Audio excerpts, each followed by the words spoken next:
Oke, saya mulai. Assalamualaikum warahmatullahi wabarakatuh.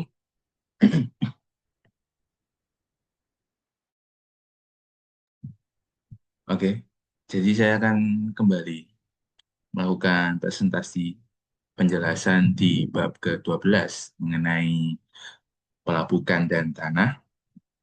Jadi ini merupakan suatu hal yang tidak asing lagi dan sering terdengar mengenai pelabukan dan tanah. Jadi kedua hal ini tuh saling berkorelasi, yang dimana nantinya akan mengetahui bagaimana lapisan-lapisan yang tercipta, pelabukannya itu seperti apa aja, apa yang akan terjadi dari dampak pelabukan, nanti eh, jenis tanahnya seperti apa di tiap lapisan. Kita akan membahas dan mengulik pada bab yang di bab 12 ini. Oke, jadi pelabukan itu mengubah batuan menjadi tanah. Ini merupakan suatu proses yang penting karena pelapukan sendiri ini mempengaruhi atmosfer dikarenakan dalam prosesnya itu berhubungan dengan karbon dioksida, oksigen, dan air. Ini merupakan tiga komponen yang terikat, yang berpengaruh terhadap proses. Jadi, pelapukan ini sebenarnya juga merupakan efek yang baik di atmosfer karena mengurangi gas dari karbon dioksida. Nah, pada gambar ini merupakan siklus atau proses pembentukan sebuah batuan. Ya. Jadi batuan yang kita kenal ada tiga, batuan beku, sedimen, dan metamorf. Ya. Ini prosesnya. Ya. Ini berawal dari magma. Ya. Magma dia disebut batuan beku ini berasal dari magma yang eh, magma yang telah terproses mengendap, ya bisa dikatakan seperti itu, nanti berubah menjadi batuan beku. Terus dari batuan beku dia melapuk dan tererosi, terendapkan menjadi batuan sedimen. Nah, kombinasi batuan sedimen ini bisa menjadi batuan metamorf. Metamorf ini kombinasi dari batuan beku dan sedimen. Ini dia melapuk, terus dia jadi sedimen. Sedimen ini dikombin dengan batuan beku menjadi metamorf. Dari metamorf dia bisa melapuk, kembali mengulang siklus ke sedimen. Sedangkan beku dia berasal dari magma utamanya, sedangkan magma sendiri ini berasal dari batuan yang ada di dalam mantel. Itu singkat saja mengenai siklus dari batuan. Jadi yang kita bahas di sini adalah pelapukan, erosi, dan transportasi. Jadi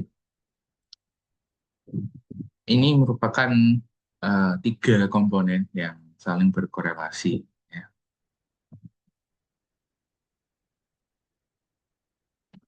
Jadi pelapukan ini mengacu pada proses, ya, pada proses yang mengubah sifat fisik dan kimia dari batuan. Sedangkan erosi ini bisa dikatakan pengikisan, ya, suatu permukaan.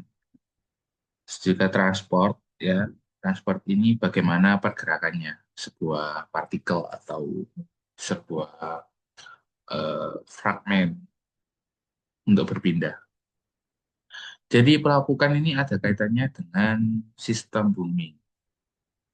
Jadi kenapa dengan sistem bumi? Jadi dalam atmosfer dijelaskan dalam atmosfer itu mengandung yang namanya oksigen dan karbon dioksida yang sebelumnya telah saya mention tadi, tiga komponen, karbon dioksida, oksigen, dan air, yang dimana ini merupakan proses penting dalam pelapukan. Jadi oksigen dan karbon dioksida nanti akan memunculkan suatu proses pelapukan kimia dan juga air.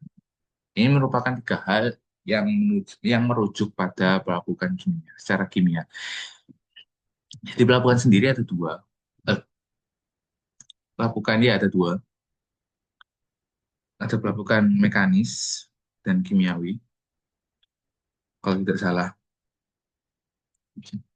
Ya, jadi kalau mekanis dia itu mengubah bentuk batuannya, struktur bentuknya. Sedangkan kimia dia mengubah susunan partikel penyusun batuannya. Jadi lebih ke arah mineralnya, partikel mineralnya yang terubah jika dilakukan oleh kimia. Sedangkan secara mekanis dia terubah secara bentuk. Jadi potongan-potongan kecil, potongan batuan yang terbelah menjadi dua. Itu kaitannya dengan atmosfer. Sedangkan pada hidrosfer, ini kan saya sudah mention bahwasanya air juga menjadi eh, komponen dari pendukung pelapukan kimiawi. Jadi oksigen yang terlarut dalam air itu bisa mengoksidasi kandungan besi yang ada dalam batuan. Jadi tidak hanya oksigen campur air, tapi karbon dioksida juga bisa bercampuran dengan air. Itu menghasilkan asam lemah yang menyebabkan mineral batuan itu terurai. Jadi itu juga karena terurai itu maka terjadinya pelapukan. Oke. Yang ketiga ada kaitannya dengan biosfer. Jadi biosfer ini tumbuhan, hewan, dan manusia. Jadi kalau kita kaitkan dengan manusia seperti kegiatan aktivitasnya, katakan penggunaan bulldozer di sebuah permukaan tanah, itu nanti kan bisa mempengaruhi eh, struktur tanah tersebut, kemudahan dalam erosi. Karena jika seperti dilintasi oleh suatu alat yang berat itu kan juga bisa mempengaruhi tekanan dari tanah.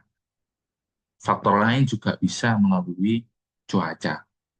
Pengambilan tanah di bulldozer itu juga salah satunya bisa mempengaruhi dari pelapukan ataupun erosi di area tersebut. Maka saya bisa mengatakan ini manusia masuk dalam biosfer. Jika dikatakan biosfer ini adalah hewan, maka pergerakan dari hewan tersebut itu bisa meninggalkan sebuah jejak yang nantinya itu bisa menimbulkan erosi. Tergantung juga sih. Ini bukan hal yang paling utama, tapi fokus utamanya di sini adalah ketika hewan itu eh, membusuk karena mati, ya, dia bisa menjadi bahan organik hmm, bahan organik ya. Ketika dia membusuk, dia menjadi bahan organik. Jadi itu nanti berkombinasi dengan air hujan yang turun. Jadi ketika hewan itu membusuk, ya, dia akan menjadi air dan karbon dioksida.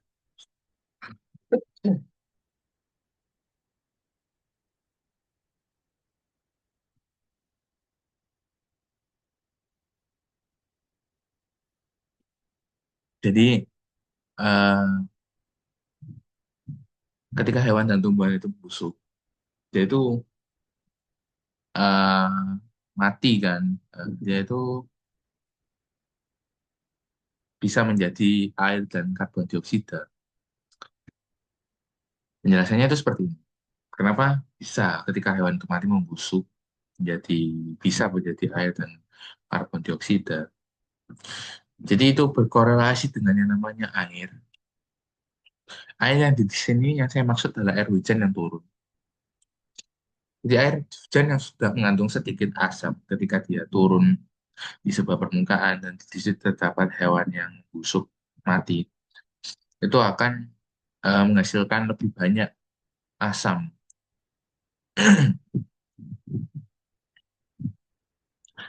Jadi itu nanti mempengaruhi tanah, tanah yang diperlukan untuk pertumbuhan tanaman, ya, itu juga terbentuk dari pelapukan, pelapukan yang mengandung bahan organik dari membusuknya itu tadi. Tidak hanya hewan, tapi berlaku juga di tanaman. Sedangkan pada tumbuhan, tumbuhan ini bisa memecah batuan secara fisik.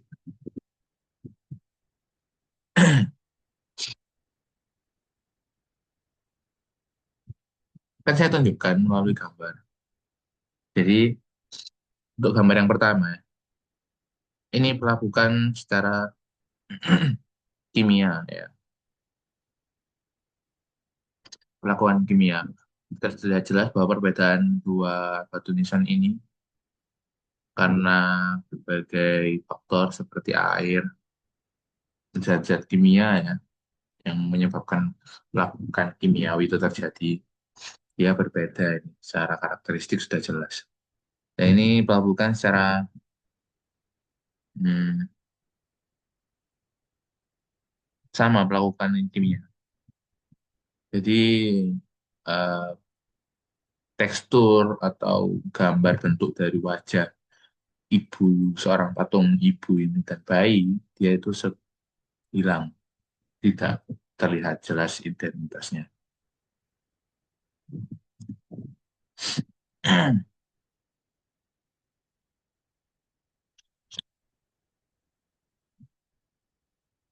Nah, yang saya tunjukkan tadi bahwa bahwasanya tumbuhan itu bisa memecah batuan, ini dia. Ini berlaku pelapukan mekanis, ya. Dia merubah bentuk. Jadi batuan suatu batuan yang utuh dia memperkecil menjadi fragmen-fragmen yang lebih kecil karena pertumbuhan dari tanaman. Oke, saya lanjutkan. Jadi bagaimana pelapukan batuan terjadi karena ada dua, sudah, ya. Ini merupakan efek dari pelapukan. Ini merupakan pelapukan mekanis, ya.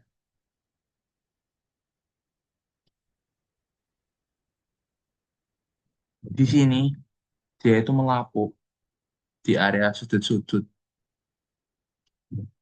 Di area sudut-sudut dia melapuk, makanya dia bisa berubah bentuknya menjadi bulat. Ini juga salah satunya ditunjukkan melalui ini. Jadi permukaan baloknya, dia itu melapuk di area sudut-sudutnya membentuk sebuah bulat bentuknya. Jadi mungkin bisa dikatakan bahwasanya sebuah batuan yang bulat itu belum tentu sepenuhnya dia berasal dari batuan yang bentuk bulat. Bisa saja dari cerminan ini kita bisa menilai bahwasanya sebuah batuan itu dia melapuk di area pinggirnya karena pelapukan dari mekanis tadi.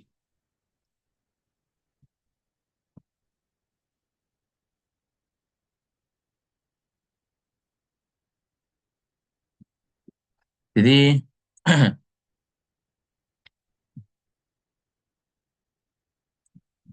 yang saya telah jelaskan itu namanya pelapukan sferoidal, sferoid, ya, pelapukan sferoid. Jadi ini terjadi ketika batuan telah membulat akibat pelapukan dari bentuk awan. Dan ada juga pelapukan diferensial, ya.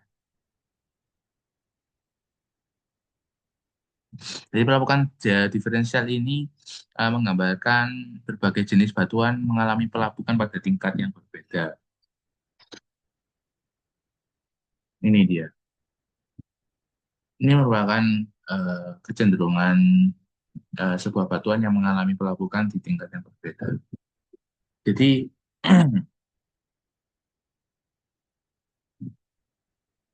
jadi eh, batuan yang atasnya itu berbeda dengan tingkat yang ada di bawahnya. Di area bawahnya, dia itu sudah melapuk di area pinggir-pinggirnya.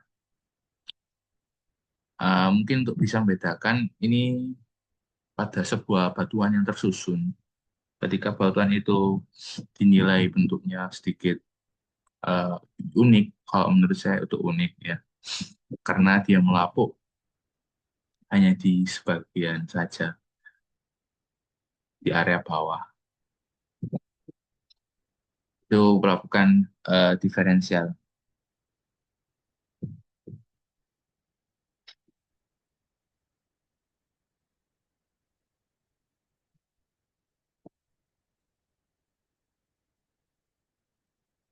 Oke, jadi selanjutnya mengenai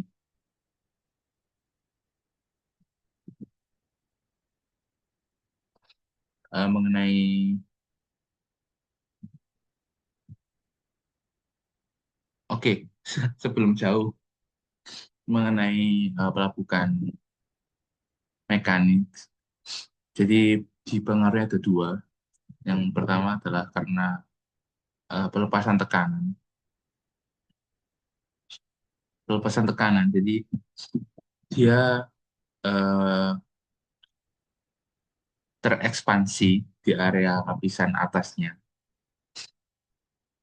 Kulit atasnya itu terbuka, terlihat lapisan-lapisan atasnya. Itu namanya eksfoliasi, tereksfoliasi. Terus di area ini ada seat joint, ya retakan-retakan sejajar yang menyambung, bukan menyambung ya. Jadi awalnya dia itu ada sebuah batuan di daerah bawah yang tertekan oleh permukaan atasnya. Tapi karena pelepasan tekanan akibat akibat erosi dan juga pengangkatan, dia itu bisa tercipta yang namanya sebuah pelebaran. Sebuah pelebaran yang membuat batuan tersebut tuh terangkat ya, dan di area lapisan atas dia itu tereksfoliasi, terkelupas lapisan atasnya. Terus dia terdapat seat joint tadi itu.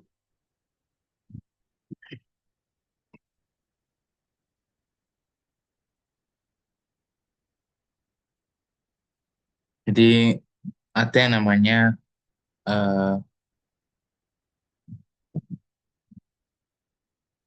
yang seat joint tadi itu retakan sambungan lembaran yang sejajar,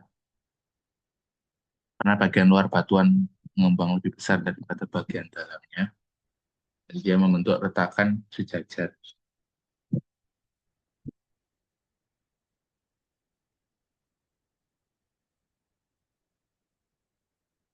Nah, ini merupakan fenomena yang ditemukan secara langsung di daerah Sierra Nevada, Amerika Serikat, California, daerah pegunungan ya, dataran tinggi maksud saya. Jadi batuan yang di bawah yaitu terangkat karena mengalami erosi juga ketika batuan tadi eh, ada yang namanya pelepasan tekanan. Jadi area lapisan atasnya itu sudah tidak menekan batuan bawah, tapi batuan bawah ini malah terangkat ke atas dan dia membentuk eh, retakan sejajar karena lapisan luarnya itu yang saya maksudkan tadi bahwasanya bagian luar itu mengembang lebih besar daripada bagian dalam.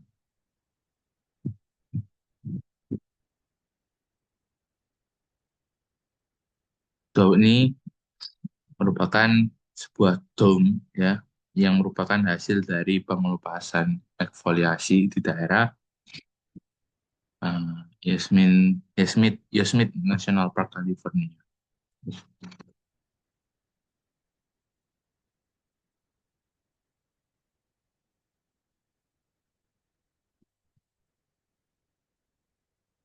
Oke, jadi itu mengenai para lapisan tekanan. Saya juga belum menjelaskan yang 12,4. Jadi di gambar 12,4 ini menunjukkan bagaimana lapisan batuan cenderung mengalami pelapukan dan membentuk tebing curam.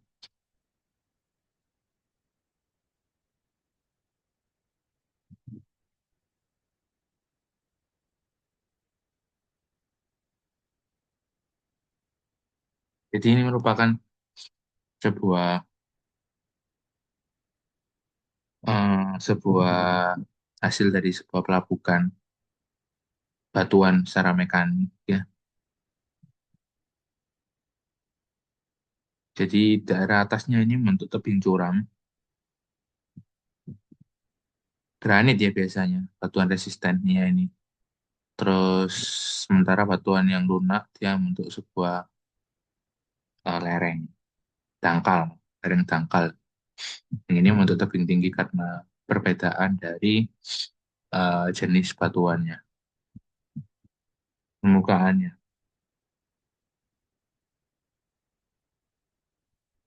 Lapisannya lunak untuk lereng, sedangkan dia yang lebih kuat yang untuk tebing yang curam. Dan ini disebut talus. Ini merupakan proses eksfoliasi sebuah dom yang terbentuk akibat proses eksfoliasi dari pengopasan. Ini batuan yang tertekan oleh permukaan atasnya, dia karena erosi dan terangkat, akhirnya yang dinamakan pelepasan tekanan itu membuat batuan itu tersebut naik. Terus daerah lapisan atas dia mengalami eksfoliasi, terkelupas kulitnya, dan juga ini terdapat rekahan-rekahan sejajar karena lapisan luar itu lebih besar daripada lapisan dalam.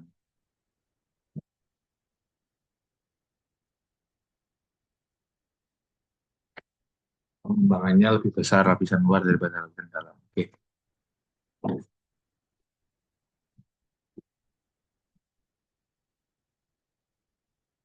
Ya selanjutnya selain pelepasan tekanan, dia ada di pelabuhan mekanik itu aksi es.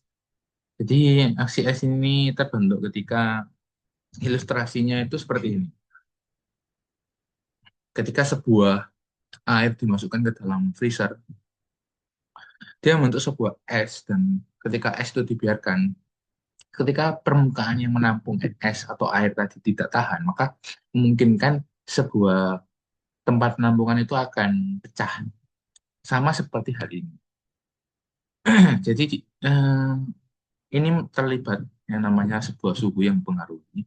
Jadi ketika air itu turun di celah-celah batu, dia akan mengkristal ketika suhunya sangat dingin membeku. Dan ketika dia kembali naik suhunya, air es tadi akan belum menjadi air dan mengisi celah-celah di bawahnya. Sehingga setiap celah terisi oleh air ketika suhu tersebut turun atau ekstrim, dia akan membeku dan bisa, karena tidak tahan, dia bisa memecahkan sebuah batuan. Jadi ini berpengaruh juga dengan yang namanya celah yang ada. Jadi semakin ada celah, maka memungkinkan bahwa sebuah batuan itu bisa mengalami yang namanya pelapukan.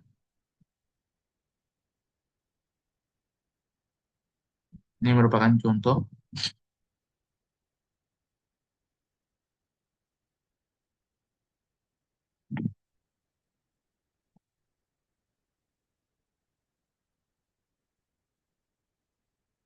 Nah, ini sebuah balok diilustrasikan ketika dia semakin banyak celah itu memungkinkan terjadinya pelapukan karena air yang masuk akan mempengaruhi dari pelapukan tersebut.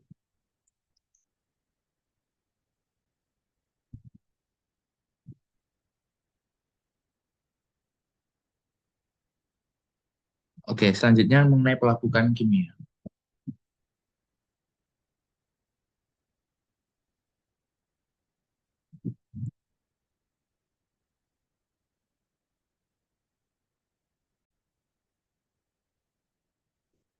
Jadi ketika pelapukan mekanis tadi, kita ketahui ada pelepasan tekanan dan aksi es.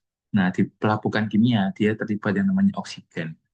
Oksigen, ketika dia berkorelasi dengan berbagai bahan zat kimia, uh, dia akan merubah suatu struktur, menghasilkan struktur penyusun sebuah mineral itu baru. Seperti ini, dia antara korelasi oksigen dan besi, dia timbul yang namanya oksida besi atau kita sebut mineral hematit. Hematit itu biasanya berwarna merah. Nanti kita akan bahas mengenai lapisan susunannya.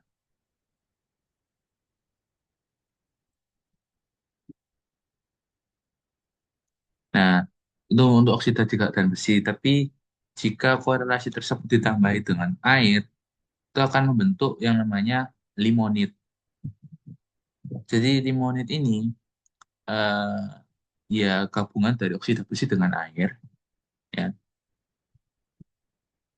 dia berwarna coklat, coklat kekuningan ya.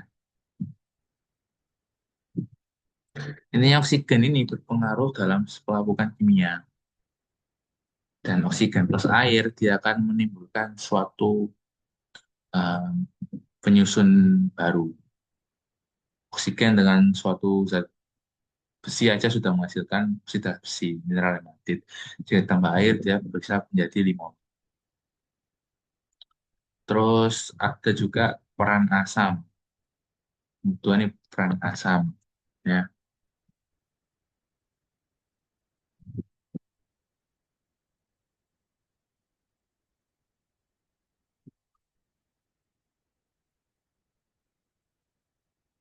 Jadi peran asam di sini kan asam terbagi ada asam kuat dan asam lemah. Strong acid dan weak acids. Ya. Jadi asam kuat itu menghasilkan sejumlah ion hidrogen, sementara asam lemah dia menghasilkan hidrogen yang sama tapi relatif sedikit.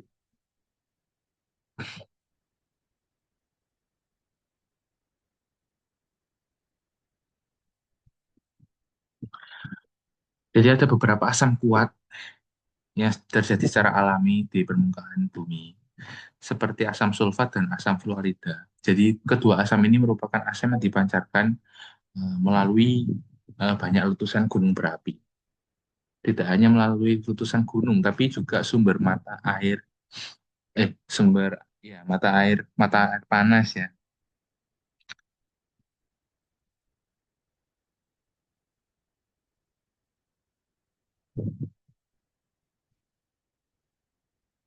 Seperti di gambar 12.11 ini merupakan contoh dari pelapukan yang disebabkan oleh gas sulfur, asam sulfur ya, asam sulfur yang dilepaskan oleh beberapa mata air panas. Tidak hanya tidak hanya melalui asam sulfur yang bisa menghasilkan ini yang namanya lumpur yang menggelembung ya, lumpur yang menggelembung di lubang ya di sebuah lubang gitu ya.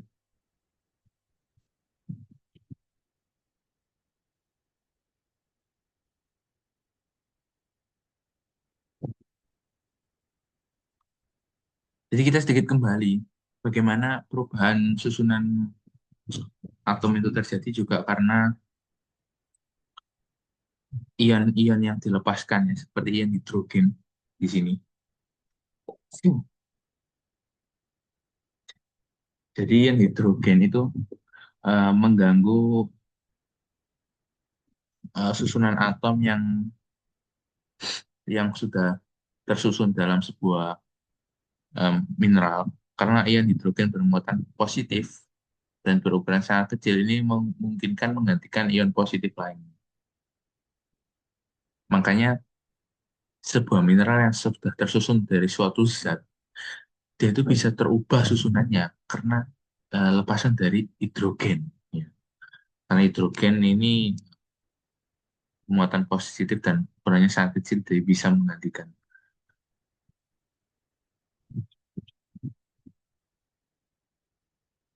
Ini juga gambar dari eh, gambar dari asam ya, air yang sudah terkontaminasi dengan asam.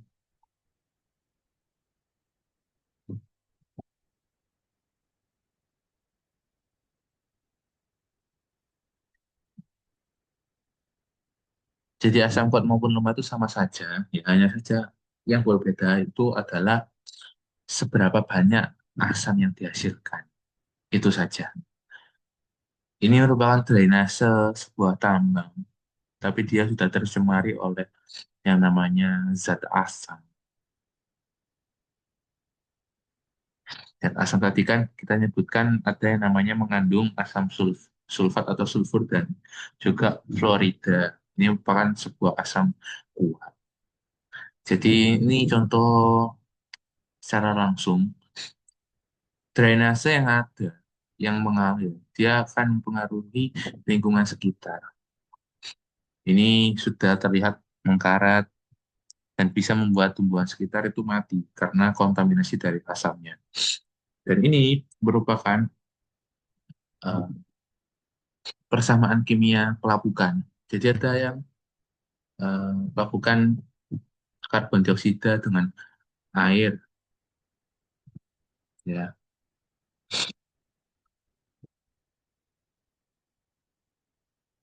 Jadi larutan karbon dioksida dan air membentuk asam ya. CO2, 2O menghasilkan H2, 2CO3, asam karbonat ya. Asam karbonat dia terdisosiasi, terpecahkan kembali, jadi ion hidrogen dan ion karbonat. Terus ada juga kalsit. Kalsit di sini kombinasi dengan karbon dioksida dan air menciptakan disosiasi ion kalsium dan ion karbonat. Ini kalsit sama ya. Terus ini ada juga uh, fel, fel, felspar, felspar. Jadi ini adalah sebuah kalium felspar. Dia tergabung dengan CO2 dan H2O, karbon dioksida dan air. Dia menghasilkan lempung, mineral lempung. Dan mineral lempung ini juga terlarut terlarut dan ada yang menghasilkan silika.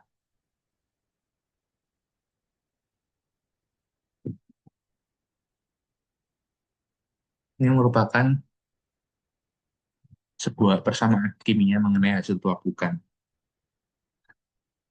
Nah, ini untuk yang sedikit bingung, bagaimana felspar, kalsit, terus ada yang apa tadi terlarut-terlarut ya. Jadi bermula dari air bereaksi dengan karbon dioksida, air dan karbon dioksida menjadi asam karbonat. Jadi ketika dia sampai di suatu permukaan, karbonat tadi terdisosiasi ya, asam karbonat tadi terdisosiasi menjadi ion hidrogen dan ion karbonat. Lalu terkena eh, kontribusi kontribusi dari asam yang sama, ya, asam tanah dengan tambahan ion hidrogen ya. Jadi di bawah ini terkena asam tanah, dia menghasilkan felspar. Felspar ini bisa menjadi mineral lempung dan dan satunya dia terlarut akan menjadi sebuah aliran di sungai permukaan. Jadi eh, tidak semua itu tergabung dalam mineral lempung. Jadi ada juga yang terpisah terlarut tadi. Itu nanti akan berkombinasi dengan kalsit karena ion hidrogen yang bereaksi dengan mineral batuan itu tadi dari sisi Felpar ya. Kalau dari kalsit, ion hidrogen yang karbon yang asam karbonat yang terdisosiasi dia menghasilkan ion hidrogen dan ion bikarbonat.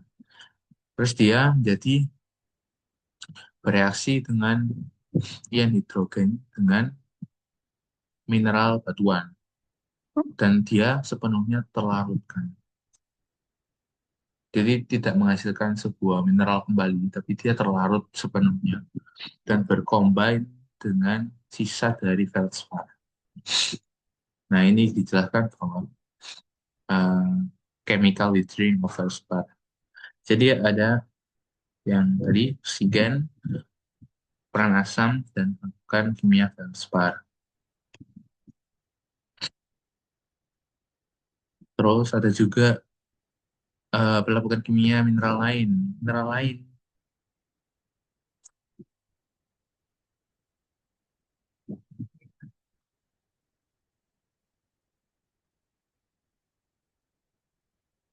Jadi pelabuhan mineral lain ini di luar dari yang disebutkan.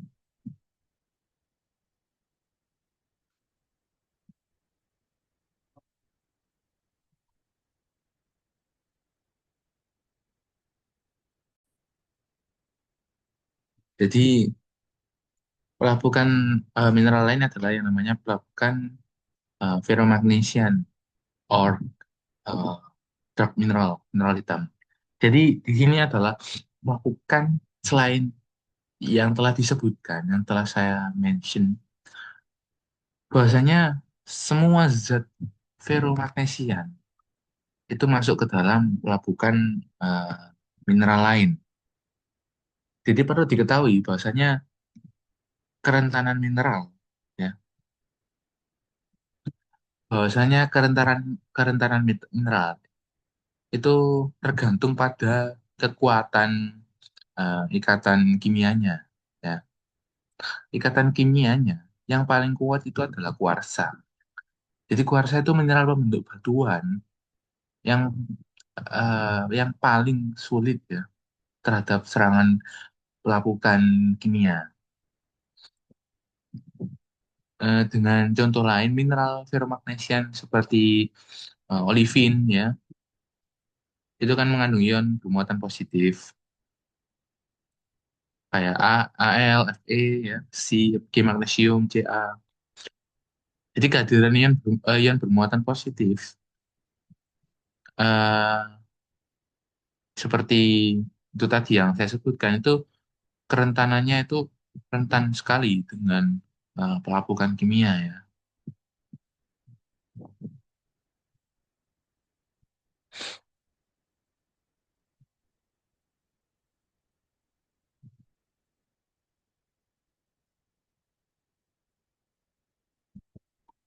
Jadi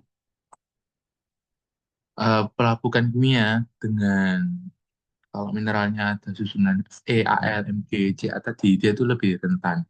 Sedangkan kuarsa ini lebih sulit tingkat kerentanannya, lebih tinggi untuk tidak mudah melapuk karena kimia.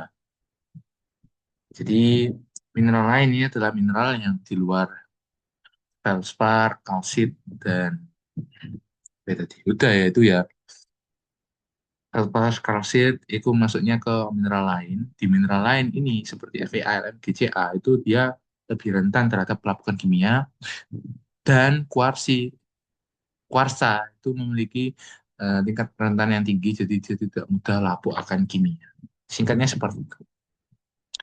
Salah satu juga pelapukan dengan konsentrasi diamond. Jadi yang diilustrasikan pada gambar 12,14 permukaan atasnya itu cenderung mudah melapuk. Jadi ketika atasnya melapuk, dia itu akan turun, permukaannya itu akan turun ya di gambar B. Akan tetapi karena berlian ini merupakan batuan yang tidak mudah melapuk. Jadi ketika atasnya melapuk, dia itu membentuk konsentrasi dari pelapukannya. Jadi terbentuk sebuah serpihan-serpihan yang menyatu dari lapisan atasnya yang eh, lapisan atas batuannya itu kan dia terlapuk. Ini bagian pipa Kimberlite, dia akan terisi diamond. Dia tetap ikut turun, hanya saja permukaan yang turun tadi dia mengubah lapisan pipanya menjadi sebuah konsentrasi yang seperti utuh ya. Utuh. Terus ada juga hasil produk dari pelapukan. Di sini ada feldspar. Feldspar itu dia menghasilkan utamanya itu mineral lempung dengan produk lain tambahannya ada ion NaCl, ada kuarsa, ada ferromagnesia mineral sama. Ini saja yang membedakan dia itu eh, ada tambahan besi, oksidasi besi. Lalu ada kuarsa, ada muskovit mika, sama saja dia menghasilkan lempung, mineral lempung, kuarsa, dia menghasilkan quartz grains, sand on silt. Sedangkan kalsit dia tidak menghasilkan apa-apa karena dia tadi terlarut dalam sebuah aliran. Jadi kuarsa ini menghasilkan sebuah sebuah pasir, silt and sand.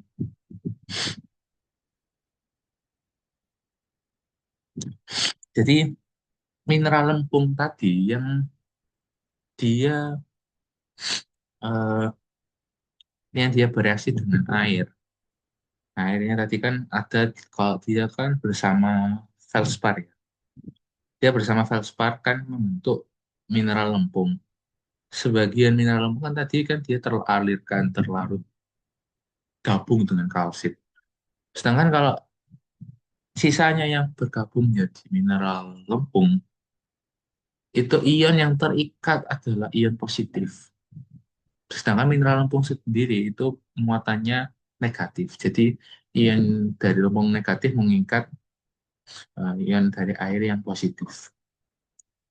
Sedangkan di gambar 12.16,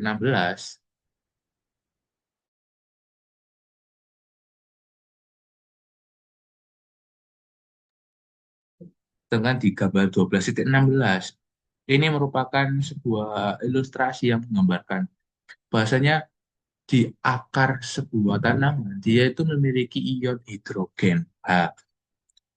Nah, ini merupakan simbiosis mutualisme ya. Dia itu bertukar yang saling menguntungkan.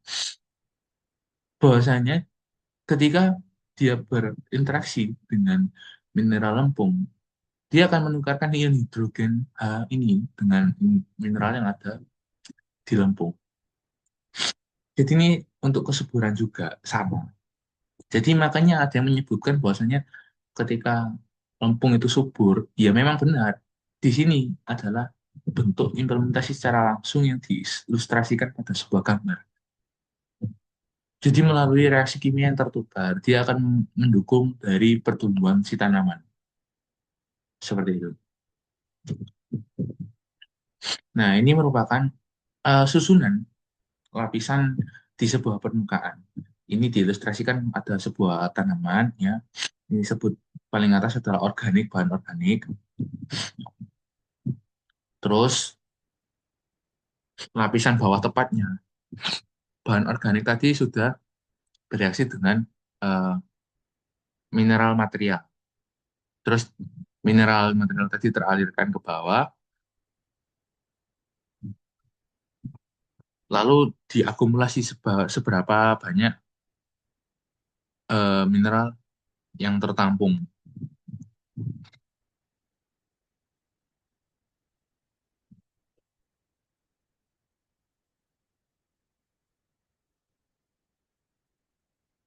Oke.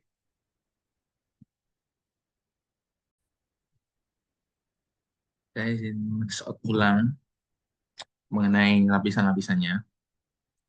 Jadi, lapisan O ini lapisan teratas ya sebelum terurai. Sedangkan lapisan lapisan A ya. Lapisan A ini tanahnya itu cenderung gelap ya, yang kaya akan bahan organik dan tepatnya setelah permukaan vegetasi atas ya. Jadi pada lapisan ini itu mulai terurai ya. Dia mulai terurai dan dia itu terkait dengan pembentukan asam organik yang akan mempercepat aliran dari di horizon E. Ini pergerakan air ke bawah dari A tadi sudah eh, dari A tadi lapisannya dia kan sifatnya sudah mempercepat menuju E, sedangkan dari E dia akan mengalirkan ke bawah. Apa yang dimaksud mengalirkan ke bawah? Jadi pada lapisan E ini eh, dia itu pergerakan airnya itu menghilangkan komponen tanah yang butir halus seperti lempung. Jadi dari yang saya baca di dalam buku ini, sebagian air hujan yang jatuh ke tanah itu meresap dan ini cenderung membawa bahan-bahan kimia karena air yang turun itu kan sudah bersifat sedikit sedikit asam.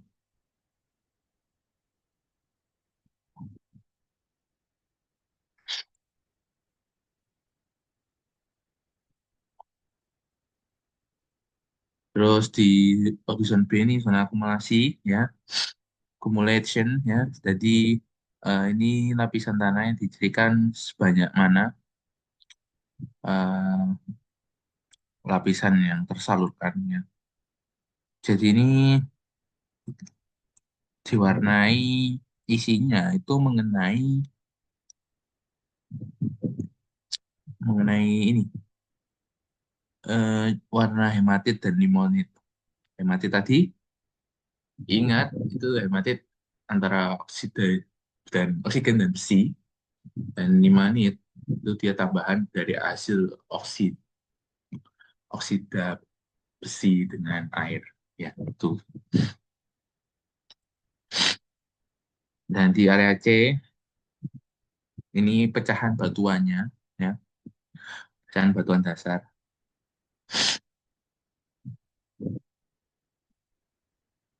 Di gambar ini merupakan ilustrasi secara langsung.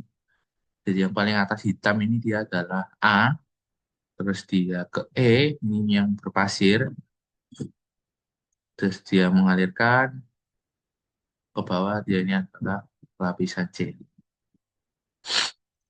Jadi dia akumulasi dari mineral lempung, oksida besi yang hematit limanit. Jadi air permukaan yang turun ke tanah itu kan sudah mengandung asam berkorelasi dengan oksigen waktu di atas tadi. Kan tadi kita sudah menjelaskan mengenai rangkaian, nah ini rangkaian air yang turun. Nah, pada gambar sebelumnya itu menjelaskan mengenai lapisan di dalamnya, di bawahnya. Lapisan di bawahnya itu diilustrasikan seperti ini, ada yang O, A, E, B, C. DC ini fragmen pecahan dari ini, yang B dia akumulasi dari mineral lempung, oksida besi dan kalsit ya. Terus dia yang ini sifatnya mengalirkan. Kalau di sini dia yang berputih pasir, yang A ini dia langsung hitam organiknya, yang O ini yang A ini sudah hitam ini humus, yang O itu permukaan yang vegetasi. Oke.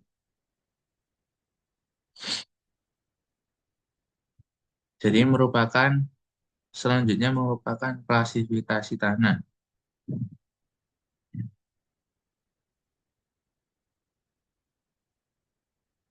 Jadi tanah residu dan tanah transport. Tanah residu ini tanah yang terbentuk di atas pelapukan batuan ya. Tanah yang terbentuk di atas pelapukan batuan. Sedangkan transport sesuai namanya dia itu tanah yang terbawa. ke suatu tempat dari tempat yang jauh. Ini berbagai eh, klasifikasi tanah, Kelly Soils, tanah dingin, Histosol, tanah organik, ada Spotosols, ada Anisols, ada Oxysols, Anoxid, terus Invert Soil, ada Vertisols, Aritisols, banyak ya. Ini merupakan klasifikasinya dan ini implementasi dari peta penyebarannya. Ini peta penyebarannya di beserta dengan agenda. Jadi ini di daerah US ya, Departemen Agrikultur menurut sumber. Oke,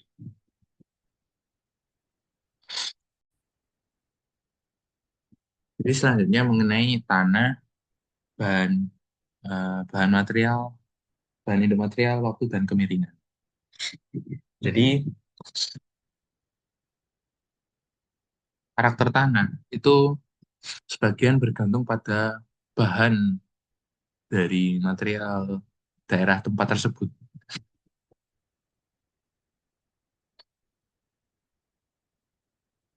Intinya seperti itu. Terus faktor lain yang mengendalikan ketebalan tanah ada yang namanya kemiringan. Seiring waktu, tanah cenderung menjadi lebih tebal. Saya membacakan intinya saja pada poin ini ya. Jadi tanah itu bergantung dengan dari mana dia berasal ya, tempat tanah daerahnya yang berasal. Terus waktu dia semakin lama tanah semakin tebal. Tapi kembali dia tergantung eh, tempatnya juga. Nah, kemiringannya tanah tebal itu di dataran, jika tipis di lereng-lereng. Terus ada aktivitas organik. Aktivitas organik, jadi seperti yang telah dimention pada biosfer, tumbuhan dan hewan, ya, dia itu membantu pelapukan karena ketika dia mati membusuk, terus ada kontaminasi dari air dan karbon dioksida, itu dia membuat subur, maaf, membuat lapuk, ya, membuat lapuk. Kesuburan itu tetap tercipta ketika kita memanfaatkan hasil organiknya. Jadi kita tidak mengkorelasikan antara tumbuhan yang busuk dan hewan yang mati terus terkena dengan air dan karbon dioksida, dia akan malah melapuk. Tapi jika kita mengolah, dia akan bisa menjadi kesuburan tanah. Terkait iklim, iklimnya lembab, maka tanahnya tebal dan banyak oksida. Ketika kering, tanahnya tipis, ya, seperti gurun, ya, gurun, vegetasinya kurang, ya, tanahnya tipis, mudah terangkut dan mudah terhempaskan. Lembab ya seperti daerah di ekuator, tanahnya tebal, banyak oksida. Di sini juga disebutkan ada harpen. Harpen ini dia itu lapisan keras dalam tanah yang menghambat akar dan drainase.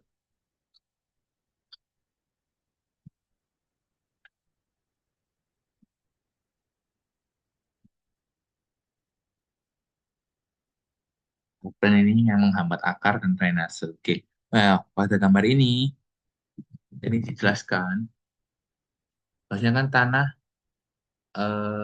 semakin lama dia semakin tebal. Nah, ini ditunjukkan. Ini aliran basal tertua, tebal banget dia.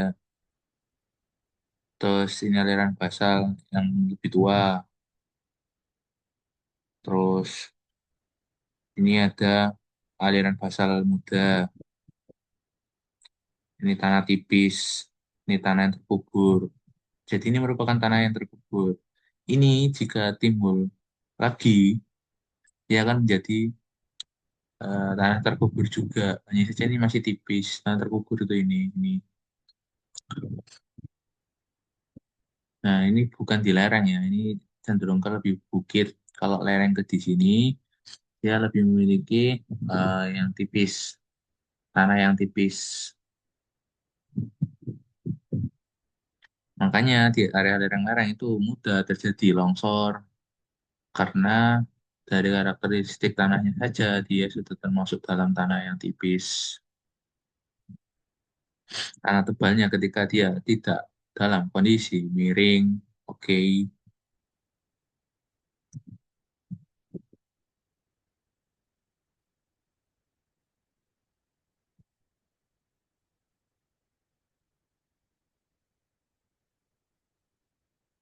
Oke, selanjutnya mengenai laterit ya, oksisol yang kita sebutkan sempat tadi oksisol di klasifikasi tanah ya di tabel tadi. Jadi oksisol ini tanah merah yang kaya dengan aluminium dan besi, daerah tropis karena lembab itu adanya di tropis.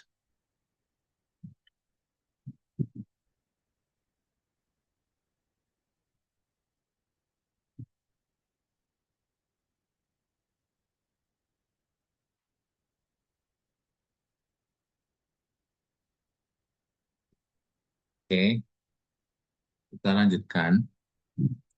Jadi dari gambar ini, tim menunjukkan eh, ini menunjukkan profil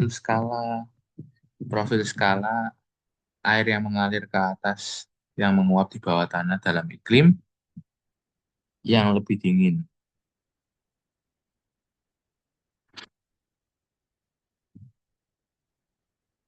Sedangkan yang ini dia menunjukkan larutan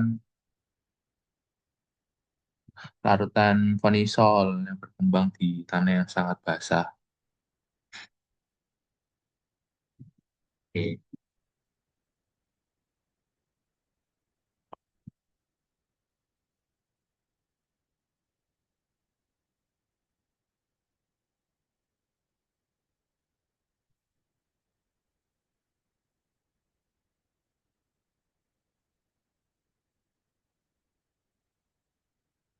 Oke, saya ulas kembali laterin ya. Lateran, Nis.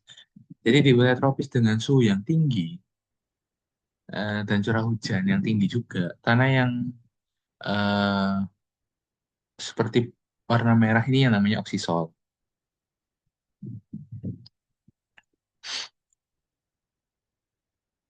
Dan di sini disebutkan bahwasanya oksisol itu merupakan hasil dari pelapukan batuan yang paling sulit larut. Karena jika tanahnya itu kaya hematit, hematit kan tadi karbon dioksida dan oksigen. Jika tanahnya kaya hematit, nah hematit ini dapat ditambang sebagai biji besi. Tetapi kalau di daerah tropis curah hujan tinggi, dia bisa menjadikan limonit. Kalau dia limonit, dia itu jarang kandungannya itu tidak sekaya hematit jika buat ditambang.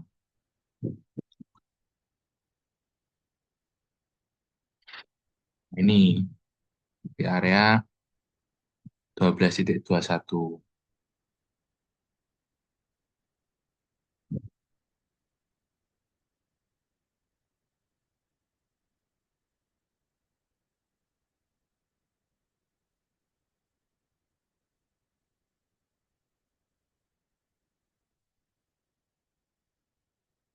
Sedangkan 12,20 ini penjelasannya. Bahwasanya ketika di iklim kering, ini biasanya terjadi di area 30 derajat lintang utara, lintang selatan, tanahnya itu cenderung tipis ya. Karena tadi seperti saya mention, mudah diempaskan dan mudah ditransport. Oleh karena itu,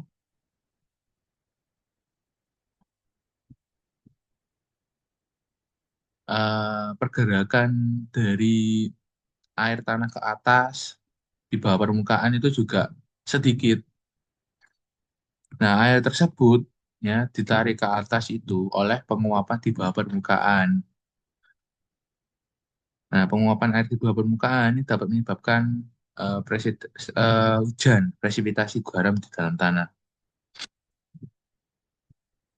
Garam-garam ini biasanya berupa garam kalsium seperti kalsit.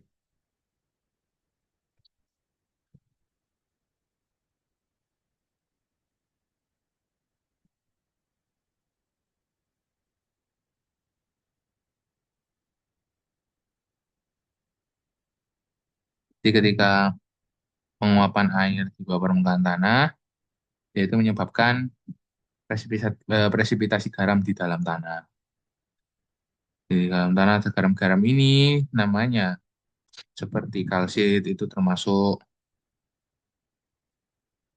Jadi kandungan itu akan menghambat pertumbuhan tanaman. Oleh karena itu di daerah sana tanamannya itu cenderung eh, kering ya, kering ini merupakan ilustrasinya. Jadi di iklim kering dicirikan tanah cenderung tipis dan pergerakan air tanah untuk ke atas juga sedikit. Jadi ketika ada air tersebut kondisinya mau ditarik ke atas, ya itu melalui penguapan. Ya karena cenderung sedikit ya. Jadi ketika dalam kondisi menaikkan air dari permukaan bawah itu melalui penguapan, justru malah di penguapan itu dia memang naik, tapi dia juga menghasilkan presipitasi garam dalam permukaan tanah bawahnya. Nah, oleh karena itu yang menyebabkan eh, kandungan bawah permukaannya di sana itu tanahnya jadi kurang subur. Oke.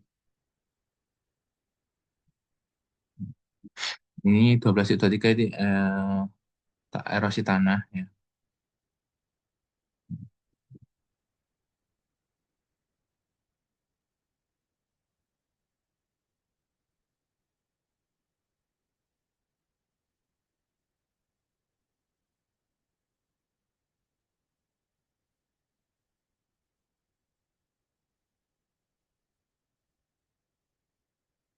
Ini gambar 12,22 ini merupakan bauksit dari pelabuhan intens tropik. Jadi dalam kondisi tropis, ya, di dalam kondisi tropis yang dengan curah hujan tinggi, nah, sebagian besar produk pelabuhan itu bersifat larut. Tapi produk yang paling sulit larut itu adalah aluminium oksida.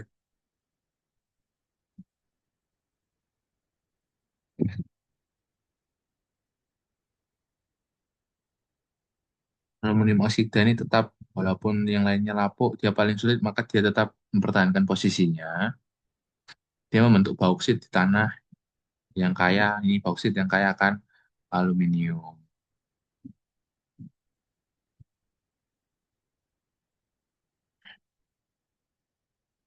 Di daerah tropis, terlalu jauh tinggi, menyebabkan pelapukan itu bisa terjadi, tapi karena jenis dari mineralnya, dia adalah aluminium oksida yang dikategorikan sebagai yang paling sulit, jadi dia mempertahankan posisinya di atas untuk bauksit. Bauksit ini, dia eh, kaya akan aluminium karena interaksi dari aluminium oksida yang mempertahankan kondisinya di atas tadi yang tetap. Oke. Jadi kesimpulannya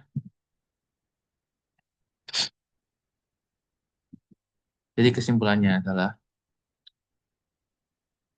pelapukan dan pembentukan tanah itu terhubung, berkorelasi. Jadi mengubah batuan menjadi tanah